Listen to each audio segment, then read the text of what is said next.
Hello and welcome back to the best show on YouTube-ish, the Amber Wave Show. Yep, today we look back at the Lifeboat Cup against Gorleston.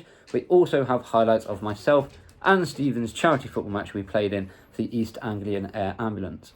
Yeah, so this past Sunday, me and James switched roles from fans to players as we played for a charity team, our charity team called We The Ones. We played against Who's Your Matter FC in aid of East Anglian Air Ambulance. Fantastic charity and does some amazing work and helps people that most need it. If you would like to donate, we have left the GoFundMe link in the description and we're going to insert our match highlights here.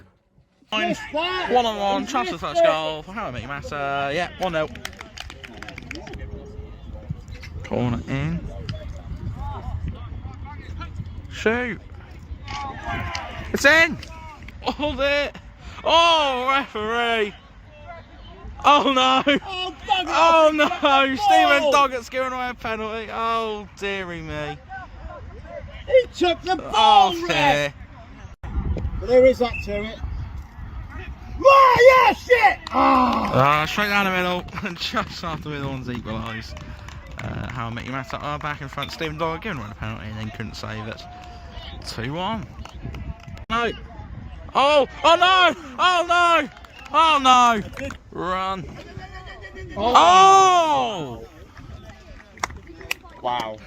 Is that might be goal of the game? What are we now? I think so. 9-3 now. 9-3 now. So we're up to £12 each, £24 in total, going towards the East England Air Ambulance. But that was one of the goals of the day. That was gorgeous. You know. That's full time.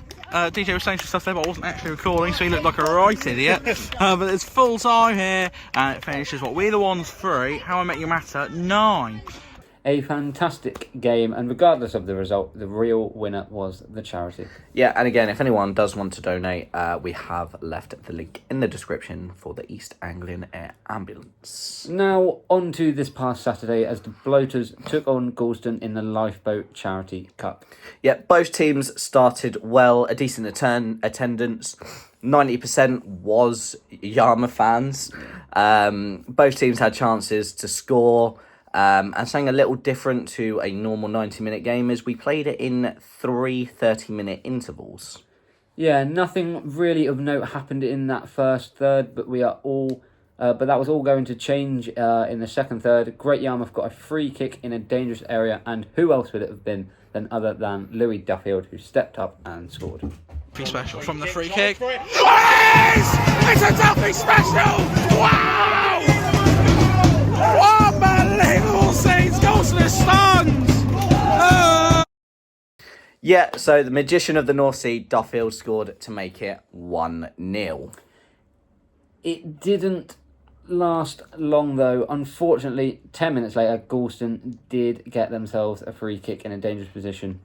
Gorleston drive for the Oh, yes they can! Yes they can!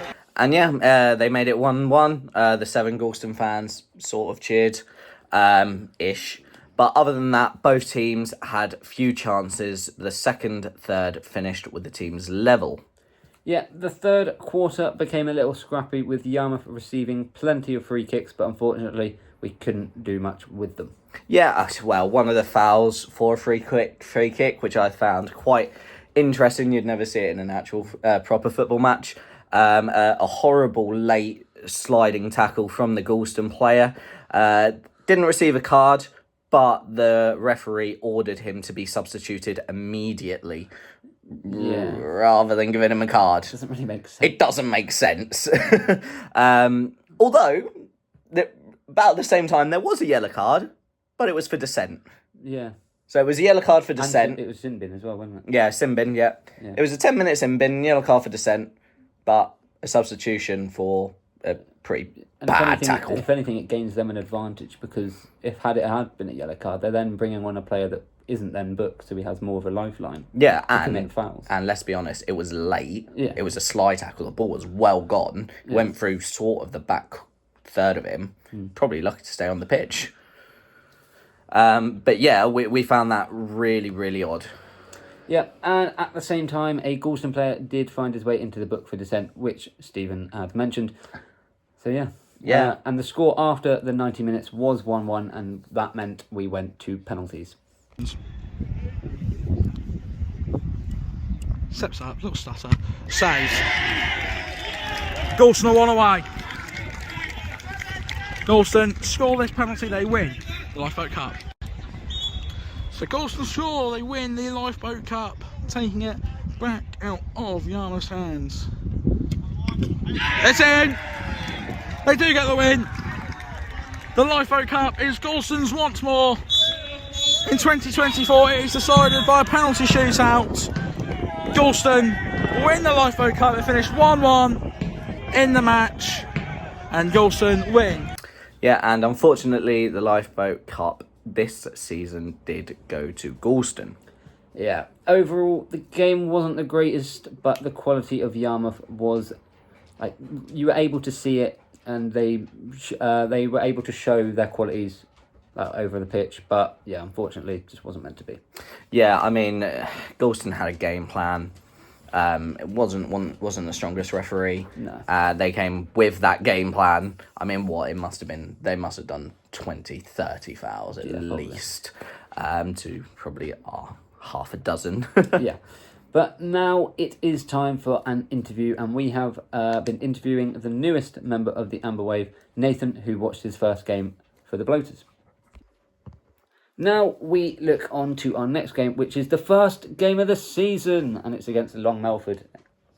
Yeah, so Long Melford last season, they finished 15th in the league in the Thurlow Nunn Premier. They finished on a total of 30 points, which breaks down to 7 wins, 9 draws and 20 losses, which works out as a 19% win percentage. Yeah. So on paper, we should be the more favourable of team. I know just coming up and whatnot, but with only, no disrespect to Long Melford, a lovely club, lovely people there. We know, obviously, Mr. Footy. Yeah. Realistically, coming up from the league below, we would want to beat a team with a 19% win record.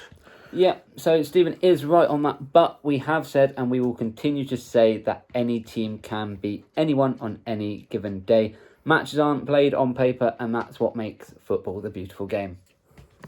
Yeah, I won't be there, unfortunately, this Saturday as work calls. However, I believe you're there. Yep, should be there. Yep, so James will be there, and hopefully a previous guest on the show for an interview, Mr.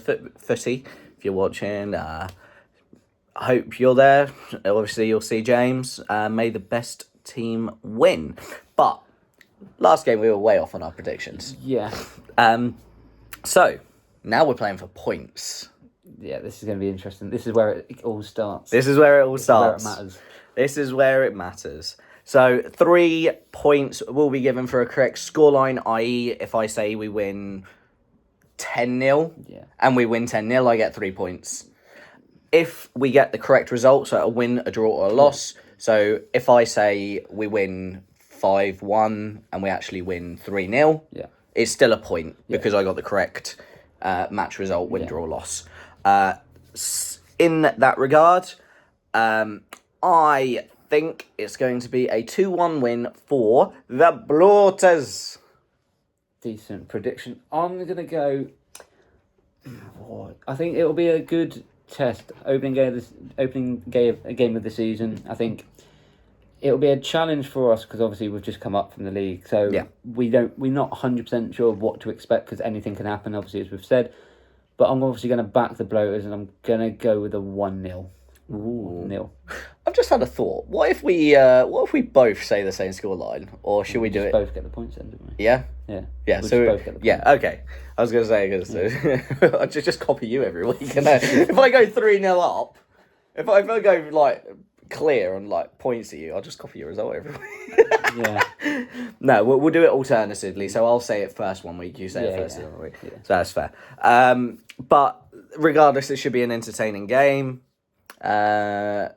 Enjoy it because I'm not there. Yeah. Well, there's plenty more for this season then. The one time I'm not on the one time I'm not on an early shift. Yeah. It's the first game of the season. I'm doing 5 a.m. starts, 8 a.m. starts, finishing at 12, 1, 2, 3. Now I'm doing a 1 till 11 on the first game of the season. But other than that, that is all that we have time for. Again, we will leave the East Anglian Air Ambulance GoFundMe in the description. And again, thank you to Taylor, aka Game Day, for letting us just use his footage from his videos for our goals. We'll also put his link in the description there as well. But don't forget to like and subscribe. And as always, up the Bloaters!